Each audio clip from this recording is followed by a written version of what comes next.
Financial markets పై పట్టు సాధించాలనుకునే వాళ్ళు Revanth conduct చేసే వెబినార్ కోసం ఈ నెంబర్ కి కాల్ చేయండి.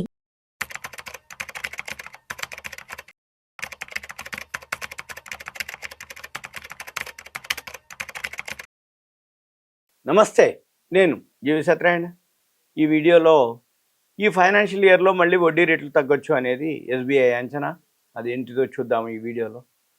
ఫైనాన్షియల్ ఇయర్ ఇప్పుడు 2025-26 ఈ ఫైనాన్షియల్ ఇయర్ ఏదైతే ఏప్రిల్ టు మార్చి ఉంటుందో, ఈ ఏప్రిల్ టు మార్చి ఏదైతే ఈ ఫైనాన్షియల్ ఇయర్లో ఆర్బీఐ వాళ్ళు ఇంకా వడ్డీ రేట్లు తగ్గించవచ్చు అనేది ఒక వార్త. అది అంచనా, అధ్యయనం ఎస్బీఐ వాళ్ళు. అది ఇప్పుడు మీకు ఇన్ఫర్మేషన్. ఏదైతే ఈ ఫైనాన్షియల్ ఇయర్లో ఓవరాల్గా 125 బేసిస్ పాయింట్లు అంటే ₹1 వడ్డీ తగ్గొచ్చు, ₹1 నుంచి ₹1.5 వరకు వడ్డీ రేట్లు తగ్గించవచ్చు అని చెప్పేసి ఎస్బీఐ ఒక అధ్యయనం చేయడం జరిగింది. అధ్యయనం ఏంటిది అనేది చూద్దాం.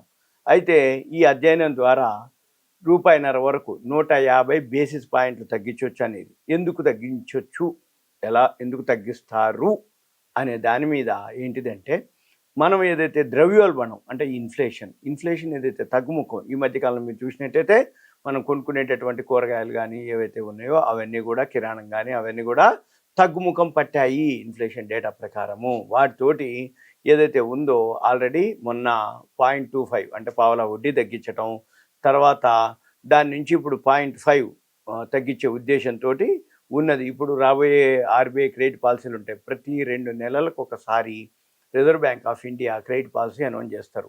ఈ క్రెడిట్ పాలసీ ఏంటిది అంటే, వడ్డీ రేట్లు ఉంచాలా, తగ్గించాలా, న్యూట్రల్గా ఉంచాలా, ఏంటిది అనేది, ఎందుకు తగ్గిస్తున్నాము, ఎందుకు న్యూట్రల్ ఉంచుతున్నాము, పెంచితే ఎందుకు పెంచుతున్నాము అనేది దాని మీద 3 రోజులు చర్చలు జరిపి 3వ రోజు చేస్తారు. 2 నెలలకు ఒకసారి monthly reserve bank of India credit policy announce చేయడం జరుగుతుంది. ఇక మనం ఏం చేయాలి, ఎవరైతే ఒకవేళ క్రెడిట్ పాలసీ ఎప్పుడు అనుకుంటే సింపుల్ అనమాట. ప్రతి 2 నెలలకు ఒకసారి 5, 6, 7 తారీఖుల్లో ఉంటుంది. సెలవులని బట్టి ఒకరోజు అటు ఇటు 7, 8, 6, 7, 8, 5, 6, 7 ఆ డేట్లలో ఉంటుంది జనరల్గా. మనం ఏం చేయాలంటే గూగుల్కి వెళ్ళి ఆర్బీఐ క్రెడిట్ పాలసీ 2025 డేట్స్ అని ఎంటర్ చేస్తే ఆటోమేటిక్గా మీకు వచ్చేస్తుంది. వచ్చేసిన తర్వాత ఆ వడ్డీ రేట్లు అనౌన్స్ చేయక ముందు ఆర్బీఐ వాళ్ళు షేర్ మార్కెట్ మీద, బ్యాంకు షేర్ల మీద ఎఫెక్ట్ ఎక్కువ పడుతుంది. వడ్డీ రేట్లు తగ్గిస్తారు అనేది మార్కెట్ ఉంటుంది, పావలా తగ్గిస్తారా తగ్గించరా అనేది మార్కెట్ ఒక ఊహాగానాలకు ఉంటుంది. ఈ ఊహాగానాలతోటి బ్యాంక్ నిఫ్టీ మూవ్ అవుతుంది అన్నట్టు. అయితే మళ్ళీ వడ్డీ రేట్లు అనౌన్స్ చేసినాక సపోజ్ మార్కెట్ అనుకూలంగానే, మార్కెట్ అనుకున్న ప్రకారంగానే కనుక వడ్డీ రేట్లు తగ్గిస్తే మళ్ళీ బ్యాంక్ నిఫ్టీ మీద ఎఫెక్ట్ పడుతుంది. సపోజ్ మార్కెట్ అనుకున్న దానికంటే వడ్డీ రేట్లు ఇంకా ఎక్కువ తగ్గించారు అంటే పావులా తగ్గిస్తారని మార్కెట్ అంటే 50 పైసలు తగ్గించారు అనుకోండి ఉదాహరణకి, అప్పుడు ఆటోమేటిక్గా మళ్ళీ మార్కెట్ మీద ఎఫెక్ట్ ఉంటుంది. సపోజ్ వడ్డీ రేట్లు పావులా తగ్గిస్తారు అన్నప్పుడు అది తగ్గించలేదు అనుకోండి ఆర్బీఐ వాళ్ళు, అప్పుడు మళ్ళీ వేరే మాదిరి ఉంటుంది. తగ్గిస్తే ఒక మాదిరి ఉంటుంది, తగ్గించకపోతే ఒక మాదిరి ఉంటుంది, మార్కెట్కి అనుకూలంగా ఉంటే ఒక మాదిరి ఉంటుంది, మార్కెట్కి అనుగుణంగా లేకపోతే ఇంకోసారి అనౌన్స్మెంట్ చేస్తే ఇంకో మాదిరి ఉంటుంది. ఇవన్నీ కూడా ఆ బ్యాంక్ నిఫ్టీ, బ్యాంక్ షేర్ల మీద ఎఫెక్ట్ పడుతుంది.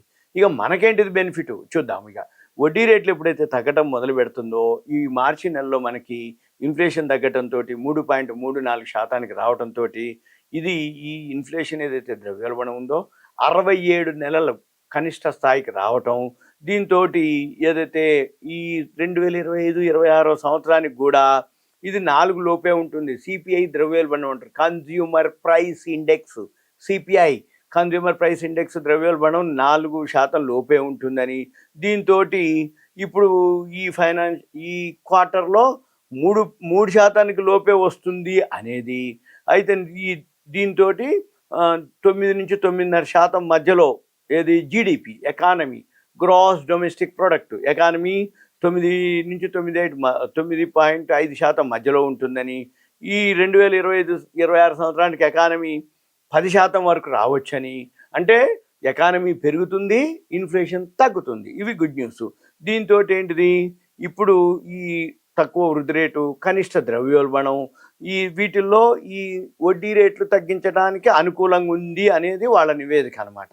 అయితే ఈ ఆగస్టు నాటికి, ఇప్పుడు మనం మేలో ఉన్నాం, ఈ ఆగస్టు వరకు 75 బేసిస్ పాయింట్లు అంటే 0.75% రేట్ ఆఫ్ ఇంట్రెస్ట్ తగ్గిస్తారు అనేది ఒక అంచనా అనమాట.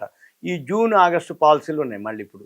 ఈ జూన్ ఆగస్టు పాలసీలో 2 విడతల్లో 75 బేసిస్ పాయింట్లు తగ్గించవచ్చని, అయితే ఇంకొక 6 నెలల్లో మళ్ళీ సెకండ్ హాఫ్లో అంటే ఏంది అక్టోబర్ నవంబర్ నుంచి మళ్ళీ ఆ సెకండ్ హాఫ్లో ఇంకొక 50 పాయింట్లు తగ్గించవచ్చు. ఓవరాల్గా ఈ ఫైనాన్షియల్ ఇయర్లో 125 రూపాయల వరకు వడ్డీ తగ్గించవచ్చు అనేది అవకాశం ఉంది అనేది ఇప్పటి వరకు ఏదైతే ఫిబ్రవరి సమీక్షలో ఏదైతే 25 బేసిస్ పాయింట్లు తగ్గించారో ఆ నివేదిక వెల్లడించడం జరిగింది. కాకపోతే 25 బేసిస్ పాయింట్ల నుంచి 50 బేసిస్ పాయింట్లు తగ్గించడం వల్ల కొంచెం ఎక్కువ ఫలితం ఉంటుందని చెప్పేసి చెప్పడం జరిగింది.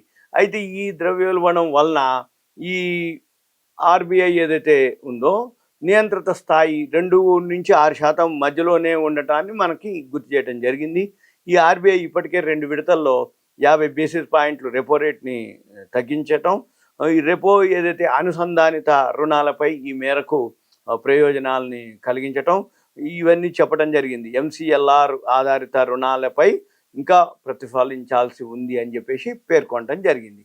అయితే ఇప్పుడు మనకేంటిది వడ్డీ రేట్లు తగ్గటం వల్ల ఏం జరుగుద్ది అంటే ఏదైతే కంపెనీలకు ఉన్నాయో వడ్డీ భారం తగ్గిపోయినప్పుడు లాభం పెరిగే అవకాశాలు ఒకటి ఉంటుంది. రెండోది ఏదైతే సేల్స్ పెరిగే అవకాశాలు ఉంటాయి. ఎప్పుడైతే వడ్డీ రేట్లు తగ్గుతాయో కన్స్ట్రక్షన్లు కానీ హౌసింగ్ లోన్లు కానీ తీసుకునేవాళ్ళు ఈఎంఐలో తీసుకునేవాళ్ళు ఏది ఇండ్లు కొనుక్కోవడానికి కానీ కట్టుకోవడానికి కానీ ఏదైతే తీసుకుంటారో వడ్డీ భారం తగ్గిపోయినప్పుడు ఆటోమేటిక్గా ఆ సెక్టారు రియల్ ఎస్టేట్ సెక్టార్ కానీ కన్జ్యూమర్ గూడ్స్ సెక్టార్స్ కానీ ఏదైతే ఇంట్లోకి అంటే 2 వీలర్స్ 4 వీలర్స్ ఆటో సెక్టార్ కానీ తర్వాత ఎప్పుడైతే ఆల్రెడీ తీసుకున్న వాళ్ళు కానీ వాళ్ళందరికీ వడ్డీ భారం తగ్గిపోతే సేవింగ్స్ పెరగటం కానీ వీటన్నిటితో పాటు ఆ సెక్టార్ కానీ దానికి సంబంధించినటువంటి షేర్లు పెరగటం కానీ వడ్డీ భారం ఎప్పుడైతే తగ్గుతుందో కంపెనీలకి లాభం పెరిగే అవకాశాలు ఉంటాయి, బిజినెస్ పెరిగే అవకాశాలు ఉంటాయి.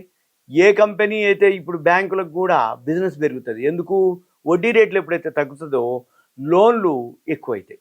లోన్లు ఎప్పుడైతే ఎక్కువైతుందో బిజినెస్ వస్తుంది, ఇన్కమ్ వస్తుంది. అయితే దీంతో పాటు డిపాజిట్ల మీద కూడా తగ్గించడం ఖాయం. ఎందుకంటే వడ్డీ రేట్లు ఎప్పుడైతే తగ్గుతాయో తీసుకునే వానికి ఎంతైతే లాభం వస్తుందో తీసుకునే వాళ్ళకి ఎంతైతే బెనిఫిట్ వస్తుందో డిపాజిట్ చేసే వాళ్ళకి అంతే లాస్ ఉంటుంది. డిపాజిట్ చేయడం అంటే ఏంది? ఎవరైతే బ్యాంకులో ఫిక్స్డ్ డిపాజిట్ చేస్తారో వాళ్ళకి వడ్డీ రేట్లు కూడా వాళ్ళకి కూడా ఆ మేర తగ్గిపోద్ది. ఎందుకోసం అంటే వాళ్ళు వడ్డీనే లోన్ తక్కువ ఇచ్చినప్పుడు డిపాజిట్లు కూడా తక్కువకే తీసుకుంటారు. అది కామన్. కాకపోతే జనరల్గా ఏమో మనం ఆలోచించాలి, డిపాజిట్లు ఎంత అవుతున్నాయి, లోన్లు ఎంత అవుతున్నాయి. డిపాజిట్లే ఇప్పుడు ఎక్కువైనా ఉంటాయి. కాకపోతే ఏంటంటే డిపాజిట్ల మీద ఎక్కువ ఉంటుంది ఎఫెక్ట్. కానీ డిపాజిట్ల కంటే లోన్లు ఎప్పుడైతే ఎక్కువ ఉంటాయో అంటే తీసుకునేవాళ్ళు బిజినెస్ పర్పస్లో అప్పుడు కానీ ఎంప్లాయీస్ కానీ ఏదైతే ఉందో అందుకని మనం చూడాలి. ఇక సింపుల్గా ఏంటిది, ఇది రేపు రాబోయే రోజుల్లో మనకి ఆర్బీఐ నుంచి ఒక గుడ్ న్యూస్ రావచ్చు అనేది ఎస్బీఐ ఒక అధ్యయనంలో చెప్పడం జరిగింది. ఇదంతా మీకు ఇన్ఫర్మేషన్, ఎడ్యుకేషన్, నాలెడ్జ్ పర్పస్ మాత్రమే.